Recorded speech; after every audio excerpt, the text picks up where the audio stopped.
Welcome into an all-new episode of the Combat Sports Report here on SportsGrid. I am Brian Ciano. Thank you so much for joining us as we take our weekly look at everything going on in the world of combat sports. There is a lot going on. We have some great fights that we're coming off of this past weekend. We have ones that we're looking forward to. We'll check out some rankings and some of these fight leagues and see where things are standing after some of the action we've seen, and start looking ahead at some of the fights we have coming up later this month and the beginning of next month, with some guests coming on the show. We're going to talk to later on, right after this next segment. We're going to bring on King Kai Stewart, the featherweight king of the BKFC, defending his title once again this past weekend out in Montana over on DAZN. He was fighting against Jimmy Altera Rivera, put on a great fight, a great unanimous decision win for him as he defends that belt once more. We'll also catch up later on with the 2023 PFL light heavyweight champion and see if he can repeat, and that is Impa Kasanganay, who's going to be coming on and joining us as he gets ready to fight November 29th out in Saudi Arabia for the PFL 2024 light heavyweight champion. Can he win that another cool $1 million check? We will see when we talk to him later on, see his thoughts, how he's feeling, and get to know him a little bit more and give you more of his backstory, because it's very interesting where he's come from to where he is now in his career. And then speaking of careers, we're going to talk to a guy who's going to be ending in his next fight. We talked to Sean Merriman last week, and we were talking about this guy, and that is Bulletproof Blake Troop. You hear him all the time on the Lights Out Extreme Fighting commentary team. Well, he's going to take off the mic maybe that same night. First, he's going to call fights, then he's going to take it off, get ready, and go fight in the main event of Lights Out Extreme Fighting 21 for that heavyweight title. So we'll bring him on before his swan song, find out what got him to want to get back in the ring one more time, see what he's been doing otherwise as well. He's very big into professional wrestling. He's been maybe even doing some things outside that could be future careers for him as well. So we'll get into all that with him when we bring him up later on the show as well. And then we'll preview some of those fights we have coming up November 29th as we get ready for the PFL to return to Saudi Arabia and to return for your screens on ESPN Plus and get some titles up and down that card. It is stacked. It's going to be a night of victories, a lot of money, $6 million on the line, $1 million for each of those titles. So we'll get into all that later on in the show. But speaking of titles, why don't we get into what we saw out in Montana for BKFC on DAZN Montana this past weekend. It was out there where, the hometown man, King Kai Stewart, who we'll be talking to next, defended his title at featherweight against Jimmy Altera Rivera. Now, of course, Rivera was 2-1 coming in, and now 2-1 in the BKFC. Stewart still undefeated, 7-0. Had a little bit of height, a little bit of reach, but it was still a very tough go for him fighting against the former UFC contender and longtime MMA veteran, Jimmy Rivera.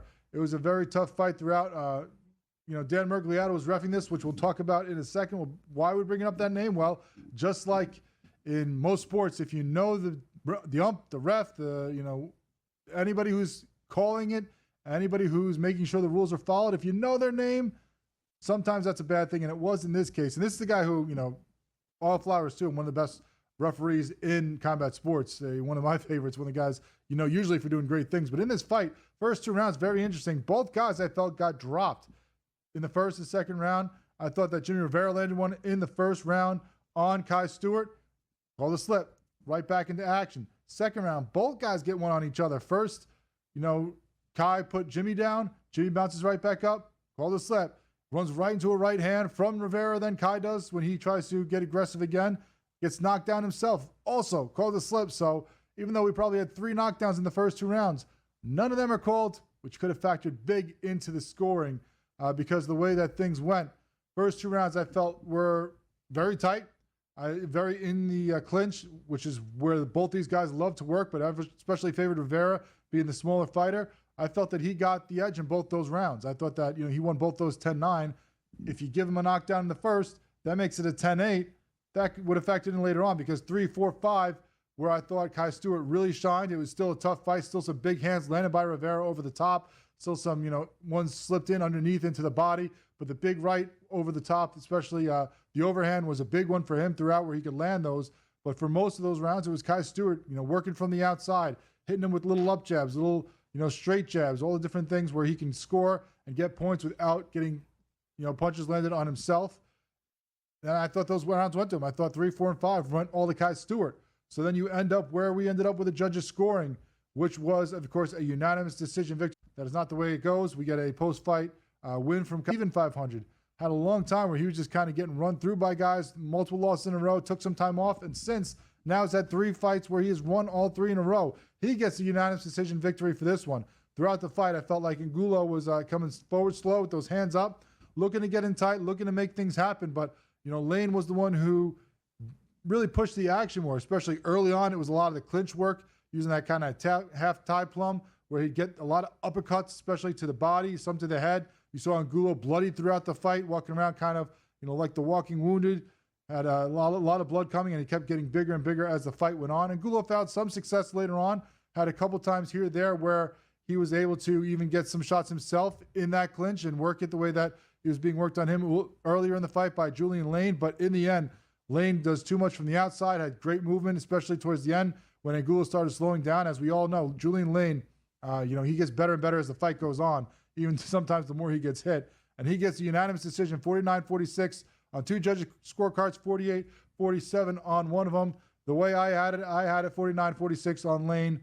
So great performance by him. And now, he called out the champion, saying, with all due respect to Austin Trout, he's shown that he, belongs here, but he still doesn't think that he is on that level of a guy like Julian Lane. He wants to test him. He wants a shot at that belt.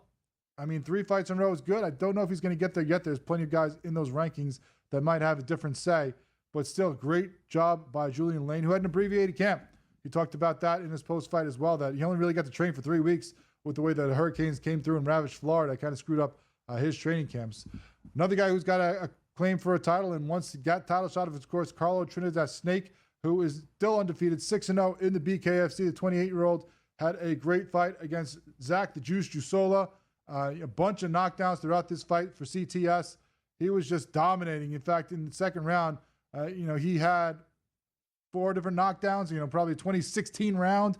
He was just rolling, and he finishes them off in the 3rd round after the doctor steps in and stops the fight because of cuts around the eye for Jusola. They checked that before the round began. They thought he can continue, but then as Carlos Trinidad Snake kept peppering him, kept beating him, it opened up even more, and eventually, after getting knocked down and getting back up, the ref stopped it again, and the doctor stepped in and said, that's it, no more, and that is it, another win in the hands of Carlos Trinidad Snake, still undefeated. When's he getting that title, that middleweight shot? We will have to see. He might have a little bit better claim there than Julian Lane right now.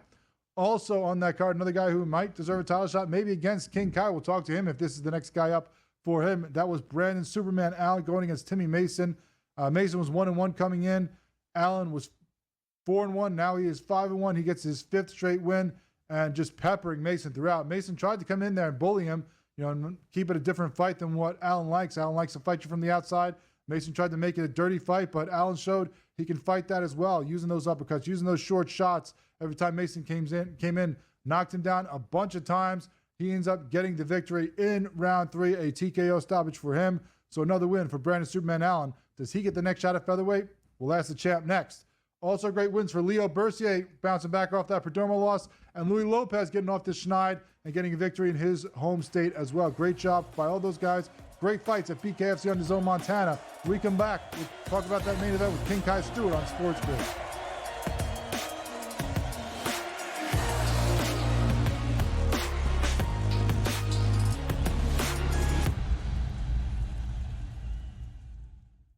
Chris Cyborg, 39 years of age. Larissa Pacheco, only 30. Cyborg 2 inches taller. Equal measurement on the arm reach for these women. Slightly longer legs for Chris Cyborg. Touch of the gloves, and we are underway in our co-main event. Cauliflower. I don't know, it might be beautiful. What a level. Big kick. How did she take Pacheco just ate it. Wow. Measured and controlled in her breathing. Oh, nasty left hand snuck over the top for Cyborg. Pacheco, she will literally and figuratively smell blood in the water. Oh, there's a guillotine. Another beautiful takedown, but she put herself right in harm's way. That is tight. Good short elbow there. Very nice. Oh. Good overhand right there from Cyborg. That was a solid right hand. Needing some punches. Watch the back of the head, Chris. Watch the back of the head. First deep breath I've seen Larissa take in this fight. Just about 10 seconds ago. Nice takedown. Rolls through onto an ankle, maybe. 15 seconds, and we're going to see some wildness. Yeah, of course Yes, we are. Both women landed there.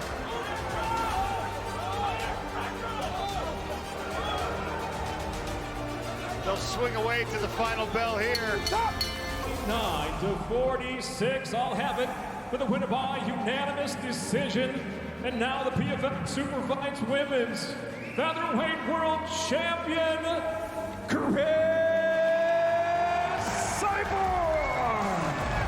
The legend adds to her legacy. Chris Cyborg.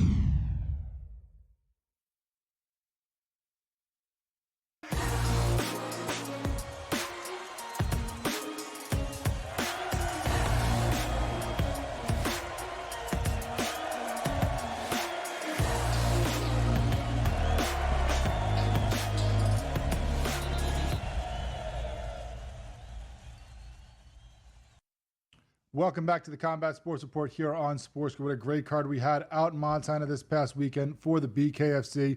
And of course, if you're going to talk about that, you got to talk about the ones at the top who made it happen. That man is King Kai Stewart, who defends his crown once again, champion of the BKFC featherweight division. Kai, thanks so much for joining us. Appreciate your time as always. Great performance, great fight against Jimmy Rivera. We thought it would be with you two guys. It turned out to be.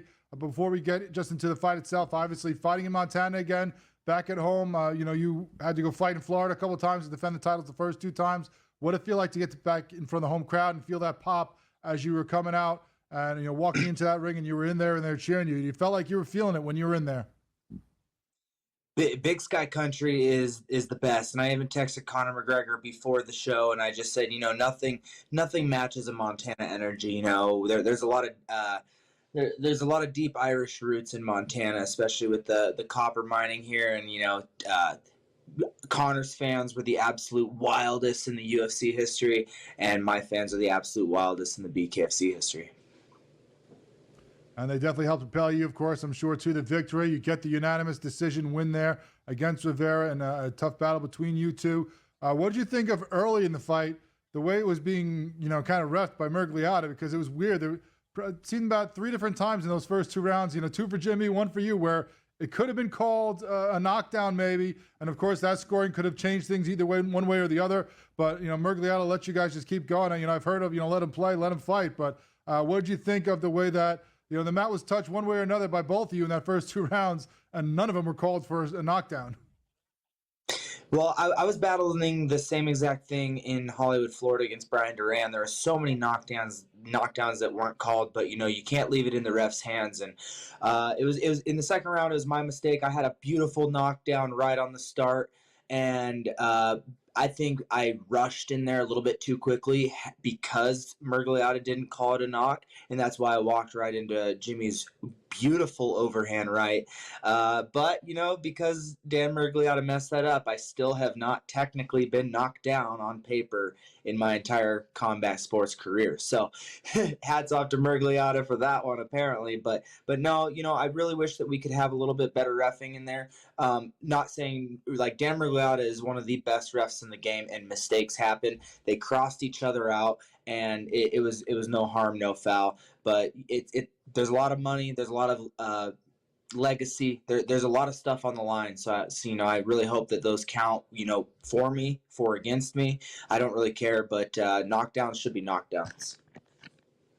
Yeah, it was a great performance by both you guys. It seemed like early on the ongoing, the first 2 rounds seemed like he was finding a little bit of success, getting in there, fighting tight with you and getting, in the clinch work that you love to do, that both of you love because of that wrestling background. It seemed like he was doing better than those first 2 rounds. And then the 3rd, 4th, 5th is where you seemed to really turn it on. You found your distance. You found that striking range and that timing. Was there something that changed in those last 3 rounds, or was it just a matter of you, being in there with him, getting that timing down for you to find out, where you need to go and find those openings like you did?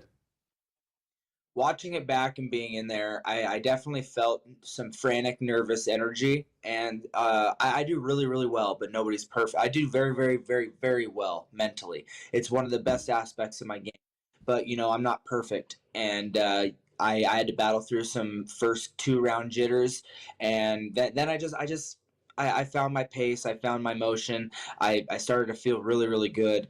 And that's just all it was. Some nervous energy. And I'm gonna go back to the mindset drawing board, and we're gonna fix that for next time, because against, I don't want to make a mistake like that and get knocked out, because in combat sports, if the fight's called and stopped, doesn't matter what you do in the 3rd, 4th, 5th round. I gotta wrap that up a little bit better, but that's me versus me, and that's how I like it. So I'm gonna go back to the drawing board, and we're gonna really figure out how to start fights a little bit stronger. I have statistically and historically lost the first round, so. Well, you did a great job coming on strong where it matters most in the end, using that metal and that grit that you've talked about before, that wrestling background, that Montana grit, and you pull out the unanimous decision. How did you feel about that fight? You said you've already watched it back. How do you feel about it, looking at it now? Where does it rank in the fights that you've had in the BKFC? Do you feel like that is the toughest fight that you've had, like you talked before, like you expect it to be? Do you think it's kind of in the middle? How do you feel like this was, Jimmy as an opponent, and this is a fight for you in defending your title?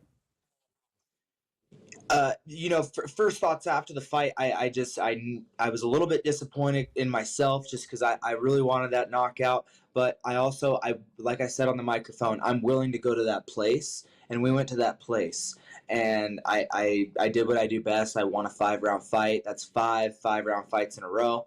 And I have a lot of experience now, and as for toughest opponent, Jimmy was my toughest opponent. He was the same fighter in the 5th round that he was in the first 2 rounds. I just made the adjustments I needed to make. His cardio was there. He did not break. Jimmy was not only my toughest opponent, but my favorite opponent. He's a stand-up man. He's a great family man, and he protects his community. So hats off to Jimmy, and I really hope that no matter what he does in life from here on out, he does it with happiness, because he's a good dude. Well, speaking of what you said on the mic after the fight, you talked about maybe going up to 155 and becoming a 2-division champ, but you also said you're not ready for that yet, that you still think you have work to do, like you've talked about here, the things that you look at after the fight that you want to work on before probably going up. That means I'm guessing you have at least one more title defense here before maybe going up to 155. Is there anybody in your view? Is it just who they bring you? I mean, there was a guy on that card earlier in that fight card, in Superman Allen, who's number 1 in that rankings, and put on a good performance himself, 5 wins in a row for him now. Is he next in line, or is it just whoever they bring to you? He just fought a 1-1 guy. I have crawled through freaking glass to get where I am, and that's a little bit disrespectful to the featherweight division that he just refuses to take a true number 1 contender fight. By not being ready for 155, I'm just a small guy. 135 though, I'm totally open. I'm totally open for 135. I'm totally open for super fights. I'm totally open to go across the pond and really fight. There's a UK featherweight champion over there that I would love to just smack right in the mouth. So let's truly make this a world title. Brandon Allen needs to fight somebody to make it worth it, and I'm gonna king. Let's go. King Kai Stewart, another great title defense, a great fight for you. Thank you so much for the performance you put on the ring, and thank you so much for joining us here on the Combat Sports Report. We'll talk to you again soon. Thank you. Bye-bye.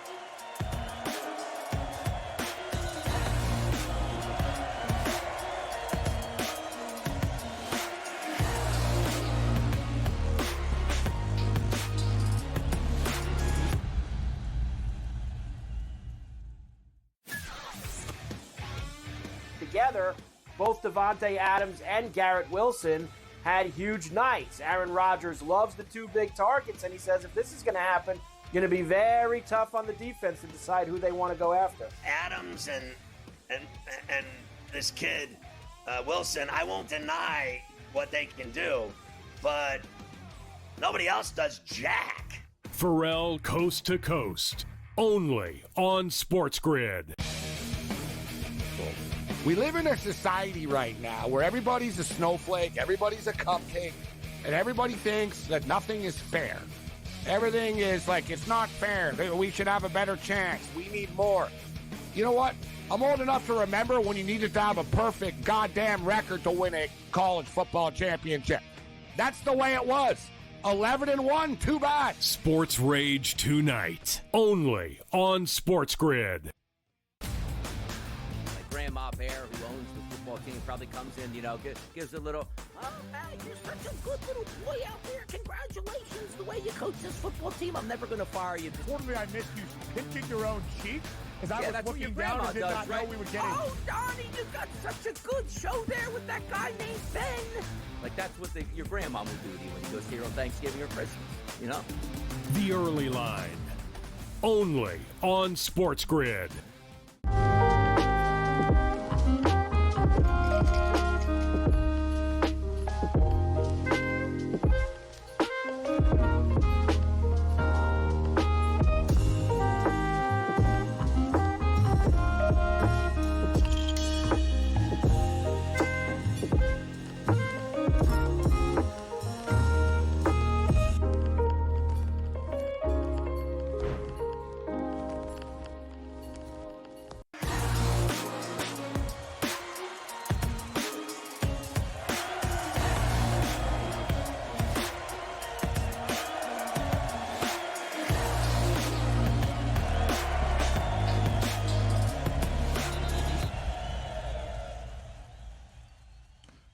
Welcome back to the Combat Sports Report here on SportsGrid. Thanks so much to King Kai Stewart for joining us and talking about his featherweight title defense. Great performance by him against a very tough opponent and a longtime combat sports vet in Jimmy Altera Rivera. And let's look at some of the rankings now, because we talked to him about, what's up next for him. We talked about some of the other guys on that card earlier, and do they get that title shot? Let's bring them up right now, some of these, and let's check out first the featherweight rankings. Because, of course, we just talked about that with Kai Stewart. You saw those when we mentioned him, and we talked about Brandon Allen. Now, he doesn't think that Brandon Allen deserves that shot, but when you look at those rankings right now, obviously he's number one as the champion. Allen's number one as the, contenders. Won 5 fights in a row. This is the guy who suffered a loss in his first fight and has since just ripped through and dominated everyone they put before him. You could say all you want that, you don't think those guys are worth it, that he hasn't fought, the best, but, he has... Whatever fights they give him is what they give him. You can't really hate the player when he's the one just going in there taking care of business. I mean, none of the guys on his record, obviously, is Steve-O Morris, Josh Maurer, Trevor Loken, Seth Schaefer, and now Timmy Mason. Sure, those aren't guys that are in that top 5. Those aren't guys that are racking up a ton of wins in the BKFC right now. But those are still tough opponents, and he has put them all down. How do you overlook him, especially when you look at the other guys there? Brian Duran, King Kai beat him down in Miami. Howard Davis beat him as well. Now, James Brown, of course, Get Down Brown is an interesting situation there. Do you get him involved in it? Does he somehow jump over Brandon Allen? No, you can't do that because he just lost to Howard Davis when they face each other back in September. So if you're going to go off of the rankings, if you're going to go who's in that top 5, which is the whole purpose of them, right, to kind of let us know who are the contenders in each division, who is doing the best, nobody else in that division besides Brandon Allen would seem to make sense for King Kai to battle next. So even though he doesn't think that he's deserving of it, even though he doesn't think that his opponents have been up to snuff and that he's just ripping through kind of the lower tier of that division, unfortunately, that is probably who's up next. In Kai's mind, I think that Allen's put on a great performance. Think we've seen some great things for him, and maybe deserves a shot at the belt next. We'll see if that comes to fruition or when it does. Or does Kai Stewart, as you said, go down to fight at 135, challenge him there, or maybe even jump up to some 155ers and make some, super fights? All that remains to be seen. But if you're going by the rankings, going by record, how do you skip the Superman and Brandon Allen as the next featherweight contender?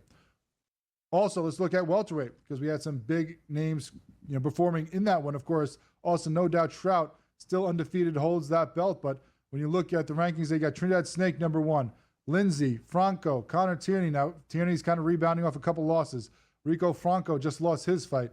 Lights Out Lindsey, the librarian Lindsey, just lost his fight there in his last bout as well. Is there anybody else who can stand up and say, give me that title shot more than Carlos Trinidad Snake? Not by those rankings, not by what he has done. Undefeated, unbeaten. Again, when you look at his opponents, some of them obviously are names that we know, and some of them are maybe a little bit less known. Ju Solo was a guy who hadn't fought in the BKFC for a couple of years, so that's not exactly the last impression you get isn't exactly the biggest name, but he beat Dustin Pegg, who's one of the best guys in this division. He beat Elvin Brito, who's a former title holder in this division. Rynell Riley. Those were the 3 fights before this Drew Solo one. So while that's not the biggest name jumping off the card in the performance he just put on, he put it on that guy. He dominated that guy. He did what he should do. When you're fighting a guy who isn't on your level, you got to make sure you put it on him and you show that he isn't, and he did that. So when you look at the guys who fought before this and the performance he just put on, I don't know how you skip him in a title shot at welterweight next, unless you go overseas like they did, in before with Austin Trout's last defense over in Spain. But a guy like Let Me Bang Lane, who's now on a 3-fight win streak, always exciting, always a great fighter. And while we've loved watching him fight here on SportsGrid, I just don't see how he get the next title shot over Carlos Trinidad Snake when you're looking at how things are shaking out there. Now, let's check out the pound-for-pound rankings. That's where things are a little interesting here. Of course, for a long time, you had guys like, of course, the Juggernaut up there, and you had, of course, Luis Palomino up there, guys who had multiple titles.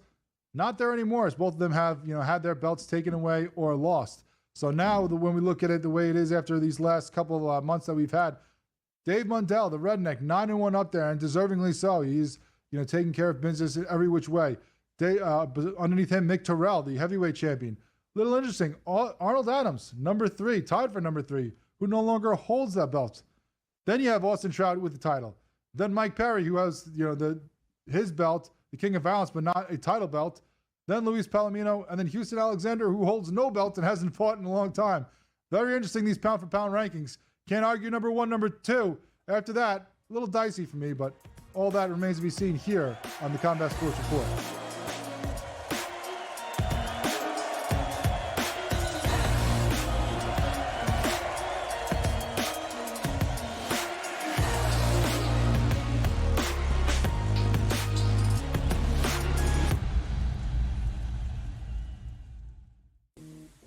Right here with you on Pro Football Today on SportsGrid. Odds in motion, trying to see what lines have moved throughout the week. Never felt more comfortable in this set than I do for this year. I am ready. I'm just getting angry. The hot takes are going to be here all long, people.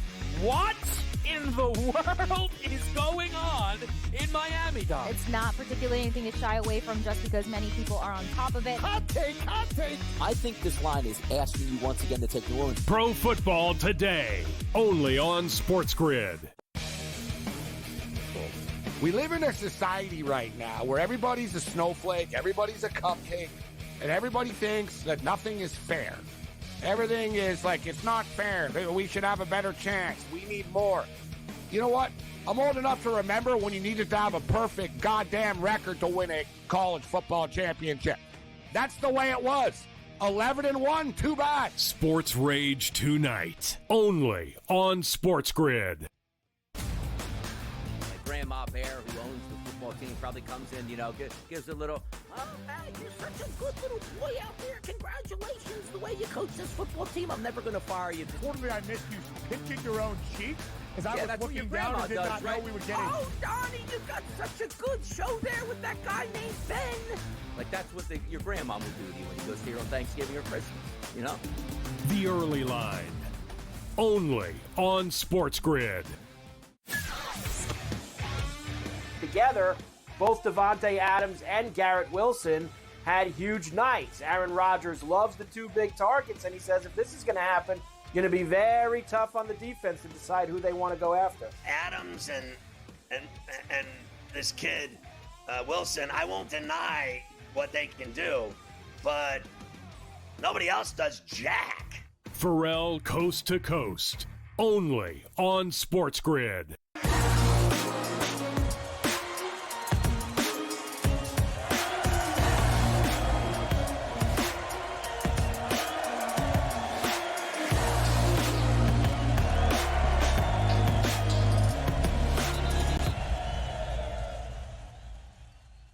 Welcome back into the Combat Sports Report here on SportsGrid. We're going to shift gears here, go towards the PFL. They have a great card coming up November 29th. We talked a couple weeks ago to Dakota Decheva about it. Now we're going to talk to one of the other co-headliners of this card, one of the men who is a champion in this organization. That is Impa Kasanganay, who's going to try to repeat as a light heavyweight champion. Impa, thanks so much for joining us. Appreciate your time. Just a couple weeks out here. How's training going? How's the camp? How are you feeling? How's the weight?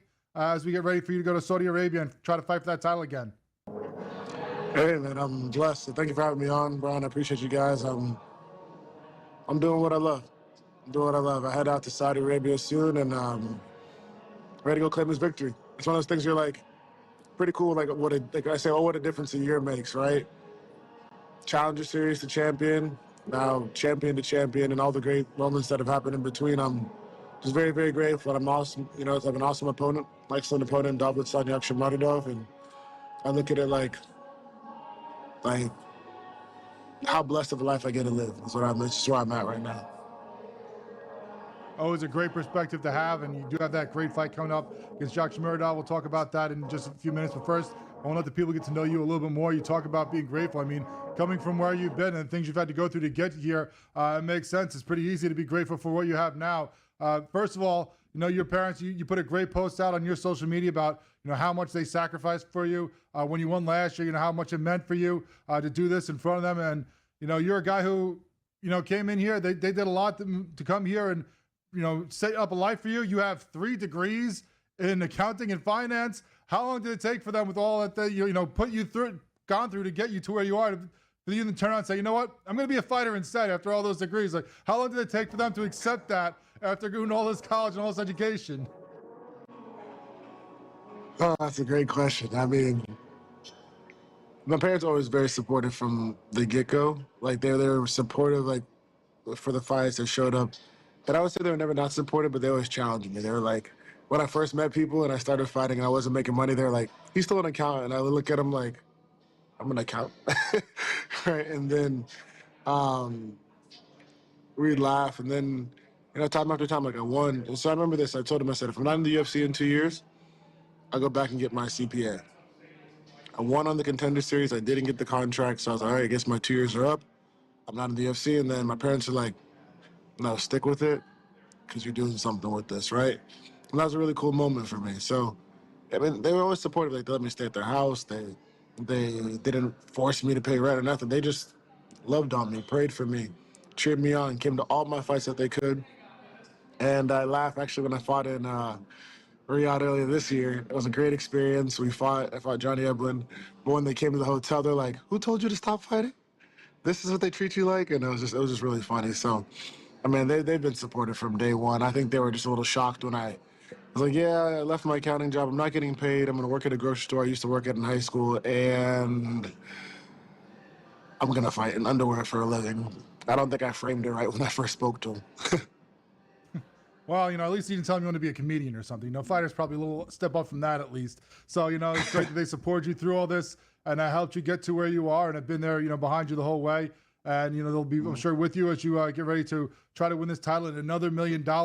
And that's a long step from where you were. You know, you talk about being on that Contender Series, not getting that contract. You know, I know that you had a great story after that, how you've worked your way back up where, you know, you're basically, you know, you're unhoused. You're living in a tent. You were, you know, kind of out there on the streets doing what you need to do to, you know, be able to spend the money to work out, to be in your gym, to get the training that you need to be at the top of your game. Tell us about, you know, those years going through that and having to work your way back up. Yeah, so it's funny when you go through a moment where you have a failure. I say you got to own the failure, own the success. But also, too, it's like some things in our life we don't have in our control. And sorry, guys, my father's got out of frame. I bet. 2 seconds. My back in frame. There you go. Some things you can't control. And you're like, you know what? One thing you can't control is getting yourself out the mess. And I looked at it like, I'm just going to cut everything off that doesn't matter. I'm going to focus on my faith, focus on my family, focus on myself. And I just kept, you know, I kind of, in a sense, suffered in private because I knew that one day I would be champion. So just during that time, I would like, man, I was doing overtime at the gym. I would train early morning, 6 a.m. I would train morning session at 10, train in the afternoon, and train in the evening. And it was just doing everything to understand the fundamentals and seeing where, like, I fell short. And then before you know it, I got the opportunity to fight on Eagle. I won that fight. Say I lost, it was close, split decision. Okay, learned from that. Fought Jerry Gooden. Thought I'd be back in the UFC at the time. And I was like, okay, cool, didn't happen. Then I was super blessed that I got the opportunity to, you know, fight on the Challenger Series. And from then I was like, man, they didn't have 85. I didn't think fighting at 170 4 times a year would be smart. So I said, whatever, I'll fight 205. And I just said, man, a man's a man. He has 2 arms, 2 legs, right? And I'm just going to take him out. And, man, he's so grateful for Adesanya Saidi. We took off, but I just told myself every single day I was on that farm, every single day I was living in the yurt, every time I was learning a little bit about the farm life, I just said one thing. When my name is called, I'll be ready, and I'll take out whoever I have to take out. And you're looking to do it again, become the first back-to-back repeat light heavyweight champion for the PFL, looking to make that $1 million check again. How do you like fighting in the tournament format that the PFL has? A lot of fighters, it's different. You see a lot of guys kind of do the decisions and kind of play it safe through the first couple of fights because you don't want to get hurt and knocked out. But, that doesn't seem to be the way you go. You go full steam. You go exactly like you would as at any other fight and just running through guys. Yeah, I believe when you're a champion in life and anything like that's your standard of who you are. It's not, let me play it safe and try to play this point system. No, I think that's the smartest way. You're going to look back on your life in one day and say you kind of did the bare minimum just to make it. Right now, I take them out, right? And that's what prepares me for moments like this fight with an excellent opponent. When I fought Nadeau, it didn't matter who it was. I'm not going to play it safe because I won the title before or this. You can clinch it. No, you're fighting, right? Somebody's trying to take you out. The best way to respect your opponent is to beat them as badly as they can be beaten by. And these are excellent fighters. These are top fighters. We want the PFL to grow. You can't go out there and just slow pedal. You want fights where you're taking people out left and right, and that's my standard of who I am. And I always want to raise it to be better. Going through the season, I love it because I get to stay active and fight. Do you have different moments where you feel it on your body? Yeah, you have different challenges, but that's part of it. You're on a war path, and for me, I look at it I'm very, very blessed. We'll see next year. I've taken guys out in the light heavyweight division back-to-back years. Now it's when I claim this victory on the 29th, I just want to see who's the best ones yet, right? It'd be fun to do some crossover fights and take out the best fighters in the world, for the Riyadh season to set that up, or if, PFL set it up, whatever the case may be. I want to fight the best fighters, taking out Johnny Eblin after, and Francis Ngannou. Those are the guys that I really, really want to fight. But, I have David's son right here, one fight at a time. And I'm grateful that these opportunities, by fighting the season twice, is really just put me in a position to fight the best in the world. I want to ask you quickly before we get out of here, because you talked about what your struggle has been coming up, the things you had to go through to get where you are. I've seen a lot on social media too about, you giving back and teaching kids, and how important is that for you to make sure you help the next generation and put them on a path to the success that you've had? Those kids you see in the picture at the refinery, and Impa's refinery, I bought the gym from my trainer, Dieter, right? And he still teaches there, he still helps out, and he helps lead and guide me, and we're just growing. We're actually outgrowing that space where we can't fit in anymore. We've been remodeling. Seeing those kids' lives change because of a project we're all working on together, it's a blessing. Well, Impa, thanks so much for the great work you're doing in the community. We love the story that you have had, the journey you have gone through to get to where you are as a 2023 light heavyweight champion. Can't wait to see you fight for 2024's title and another $1 million check on November 29th in Saudi Arabia. Thanks so much for what you're doing with the community, with the kids. Thanks so much for coming on with us here on the Combat Sports Report. Looking forward to that fight and talking to you again soon.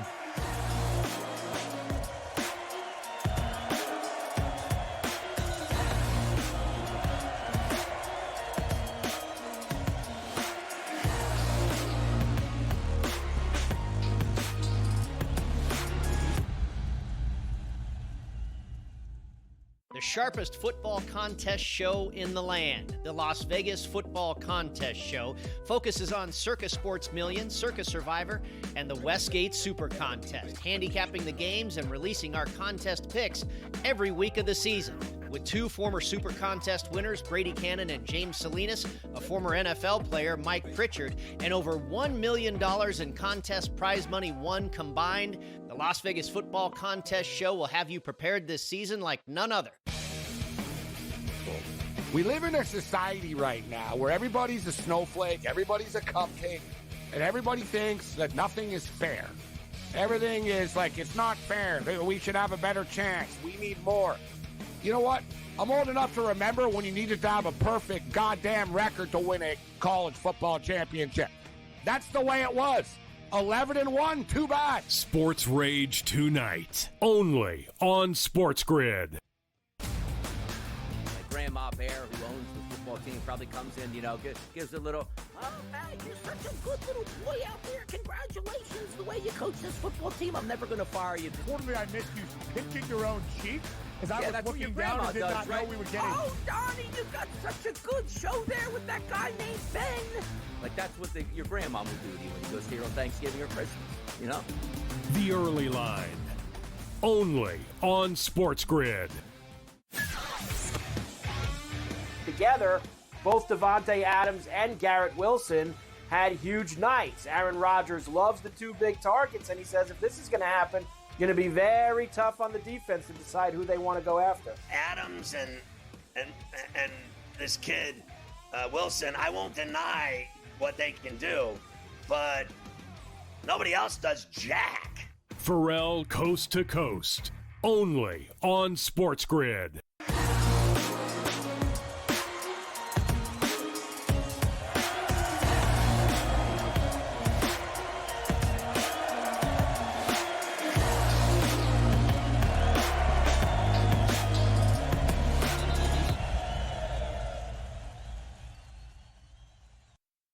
Welcome back to the Combat Sports Report here on Sports. We're going to go out west right now. I head to Cali and hook up with Bulletproof Blake Troop of the Lights Out Extreme Fighting. Of course, the light heavyweight is going to be headlining that card in December, number 21 for Lights Out Extreme Fighting, going against Kelvin Fitial. And, Blake, we were talking to you guys, Sean Merriman, last week on the show. Of course, the founder and president of Lights Out. And told us, there's special kind of crazy with fighters always, but that you might be a little extra there, that you not only are going to be fighting in the main event of this card, you want to call the fights beforehand like you have done on other cards, and then give up the headset and go, basically, call the fight before you, then go wrap the hands and go fight.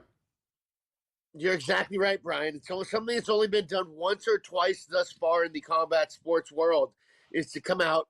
So I've been commentating Lights Out Extreme Fighting since number 5. I co-main evented Lights Out Extreme Fighting number 3 for the light heavyweight belt.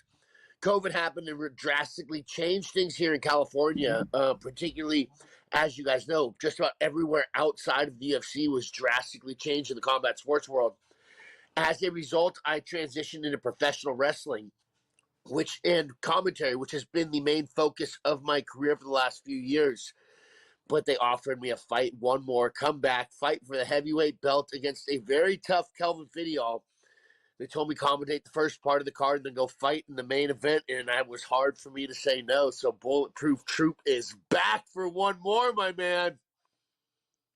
Yeah, you have, had a couple of years in between fights here, like you said, between doing your wrestling, doing other things besides just the commentating too. So, what made you have that? Is it just always that itch to want to go out a certain way in your career? You now want to go out on that loss. You want to go out on a high note. And that's what, brought this about. Was it something that you were thinking about and brought up to them first, or was it their idea that you just going along with? I would say maybe a combination of all of the above. My last fight was supposed to be the main event for Lights Out Extreme Fighting 5, fighting for the heavyweight belt, March 13th, 2020. March 12th, 2020, the world started shutting down. And as a result, 3 weeks to flatten the curve turned into a long time before we knew what was going to happen. And instead of waiting around, I decided to transition into the next phase of my career, being professional wrestling. But I did always feel like there was something that I was unable to come in and finish and compete for, it being the heavyweight belt for Lights Out Extreme Fighting. I wanted to retire with a big regional belt. Was kind of something that I wanted to do for myself, my career. And then I felt COVID had kind of robbed me of.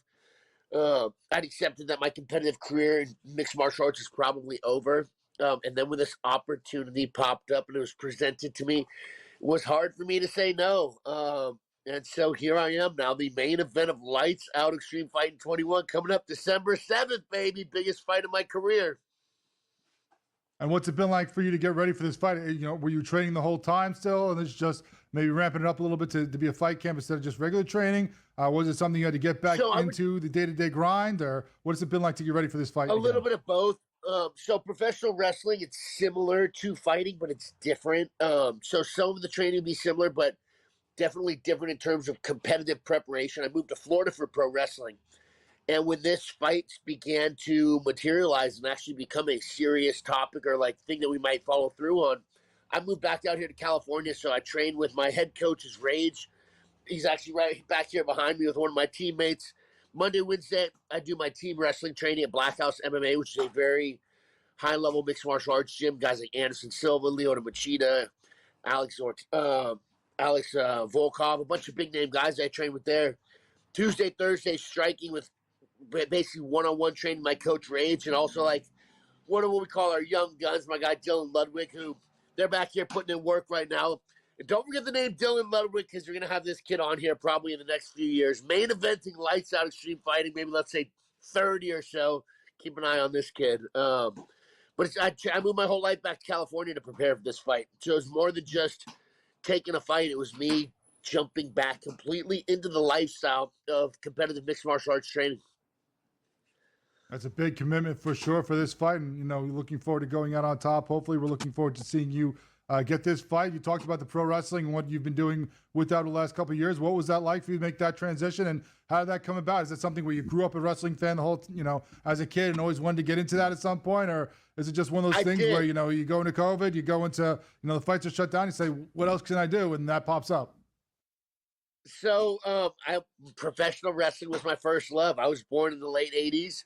I grew up thinking WWF was real, and it was my first love. That's what I wanted to do. I wanted to grow up and be a pro wrestler. And then around like mid to late 90s, it came out that professional wrestling was not legitimate competition, and it broke a young Blake Troop's heart. And right around this time is when the UFC came out and started getting some steam, and people started hearing about it. And very quickly, it stole my heart. I started training in 2001. I just happened to have a friend who wanted to do kickboxing to lose some weight. And we found a great gym out here in LA, which is almost like the hot spot for mixed martial arts initially when the Gracie family first came. Went to a legitimate gym and started training legitimate jiu-jitsu back in like 2000. And fighting stole my heart. I wanted to be a professional wrestler growing up. And then I wanted to be a professional fighter once I started training, and then pursued that. Now I'm a professional fighter and a professional wrestler. And so it's kind of been a little bit of both. I'm somebody who was brave enough to go after my childhood dreams. Hasn't always been easy, but I'm so glad I took a chance on myself. And a lot of wrestling, there is acting to it too. Of course, not just the physical. You got to get over the crowd. I saw you posting about being on a set. Is that something that you're looking to get to in your future as well, now that you're back in California, or after this fight, are we going back to Florida just focusing on the wrestling? I'm absolutely also going to combination of the two. There's a chance I move out to Houston, Texas to go train with Booker T, who's WWE Hall of Famer and has a fantastic school called Reality of Wrestling. But I'm also trying to do film work. I would say I'm trying to kind of go after everything. You can call me the king of combat sports entertainment, Brian. Well, we will, and we're hopefully calling you the king of the Lights Out Extreme Fighting Heavyweight Division. After this fight, we will see. We're looking forward to seeing that fight, as you said, December 7th, Lights Out Extreme Fighting 21. You know what? Unfortunately, we wish we had more time. I'll talk more to you. Next time we have you on talking about fights, we have to hit up you swimming with sharks, which I looked up. I saw that there's sharks. I'm like, oh, maybe they just don't bite. That's a lot of sharks. But then I found out those ones bite too. So you're even crazier than we thought. Bulletproof Blake Troop. Thanks so much for joining us, and good luck in your fight coming up at Lights Out Extreme Fighting 21. Appreciate you having me on, Brian. You guys take care. Bye.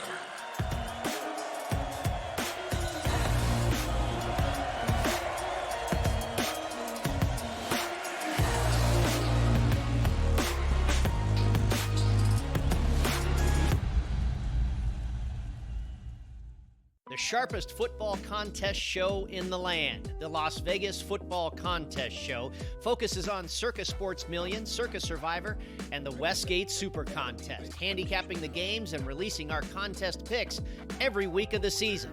With two former Super Contest winners, Brady Cannon and James Salinas, a former NFL player, Mike Pritchard, and over $1 million in contest prize money won combined, the Las Vegas Football Contest Show will have you prepared this season like none other.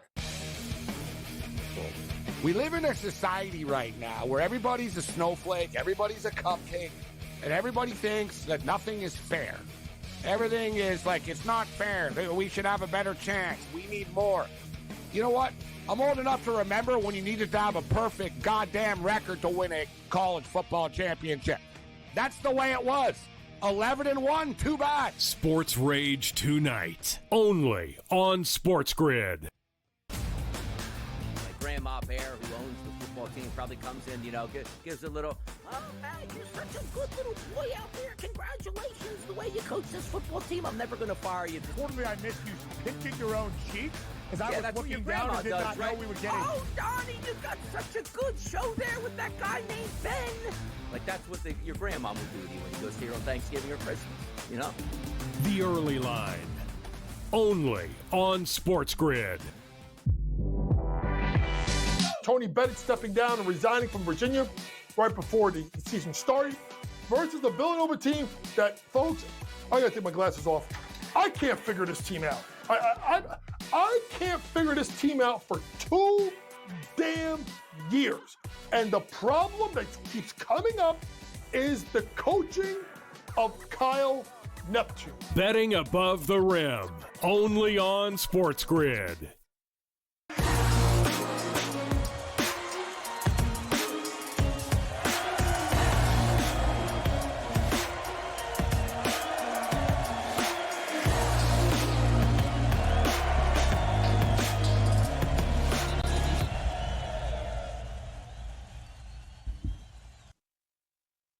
Welcome back to the Combat Sports Report here on SportsGrid. Thank you so much to our guests for joining us. A great show we've had so far, talking to all of them. King Kai Stewart, the featherweight champ of the BKFC, after defending his title once again against Jimmy Rivera. Impa Kasanganay, who's going to be trying to defend his title and win the 2024 light heavyweight champion for the PFL on November 29th.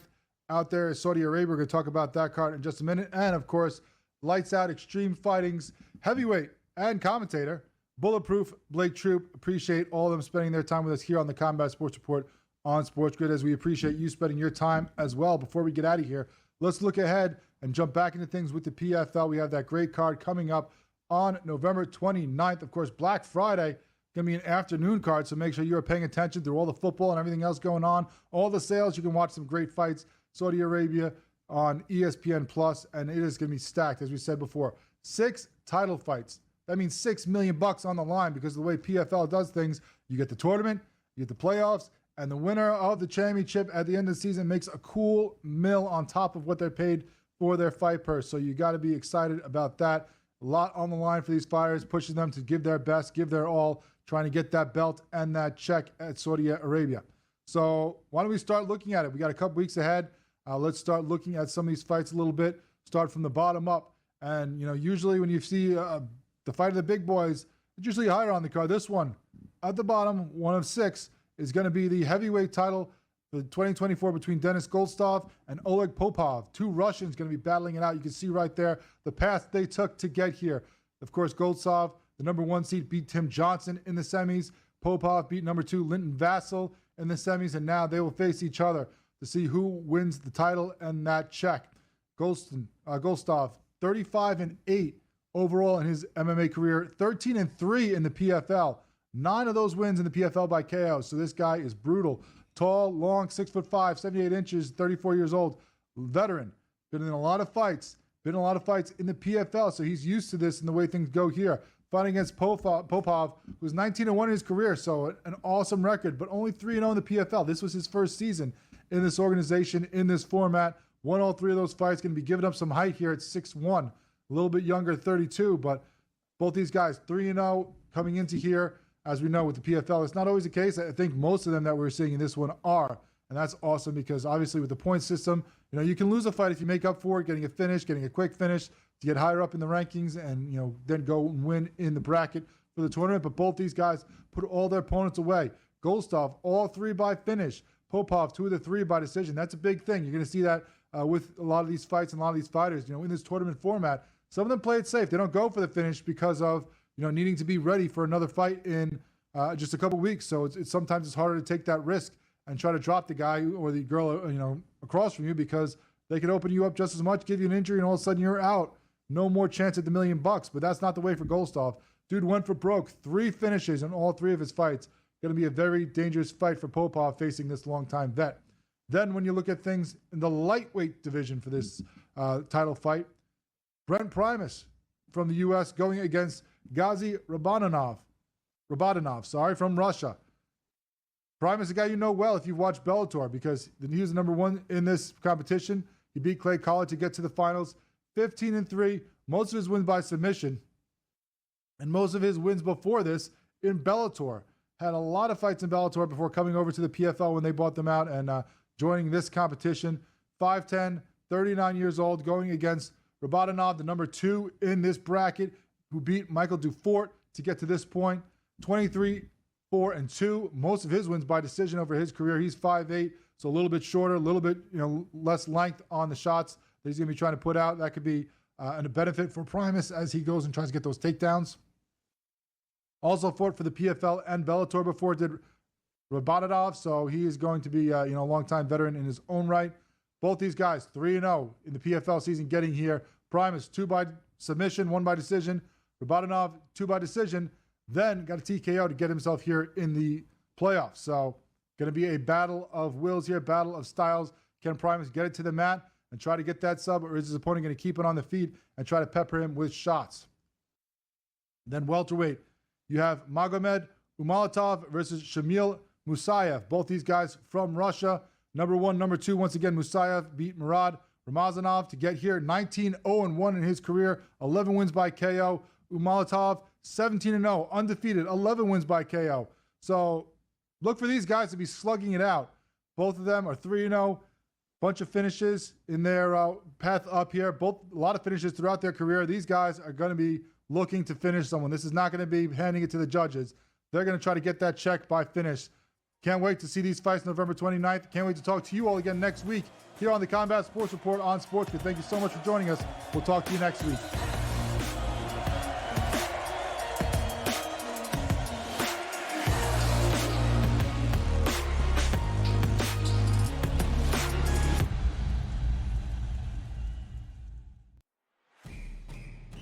It's a new era in CFB to start off this year, put on full display. My take on this game is simple. I know some people will be upset about it. Good riddance to the Pac-12. Can you do it in terms of the week to week to week? I don't see a pathway for this team to miss the college football playoffs. We want to make sure you have those best bets in the entirety of our betting cards. That was Lincoln! But he had that program was already going there! Only on SportsGrid. We live in a society right now where everybody's a snowflake, everybody's a cupcake, and everybody thinks that nothing is fair. Everything is like, it's not fair. We should have a better chance. We need more. You know what? I'm old enough to remember when you needed to have a perfect goddamn record to win a college football championship. That's the way it was. 11-1, too bad. Sports Rage tonight, only on SportsGrid. Grandma Bear, who owns the football team, probably comes in, gives a little, oh, man, you're such a good little boy out there. Congratulations, the way you coach this football team. I'm never going to fire you. Totally, I missed you pinching your own cheek as I was that's what your looking down grandma and did does, not right? know we were getting. Oh, Donnie, you got such a good show there with that guy named Ben. Like, that's what your grandma will do to you when you go see her on Thanksgiving or Christmas, The Early Line, only on SportsGrid. Tony Bennett stepping down and resigning from Virginia right before the season started versus the Villanova team that, folks, I gotta take my glasses off. I can't figure this team out. I can't figure this team out for 2 damn years. And the problem that keeps coming up is the coaching of Kyle Neptune. Betting above the rim, only on SportsGrid.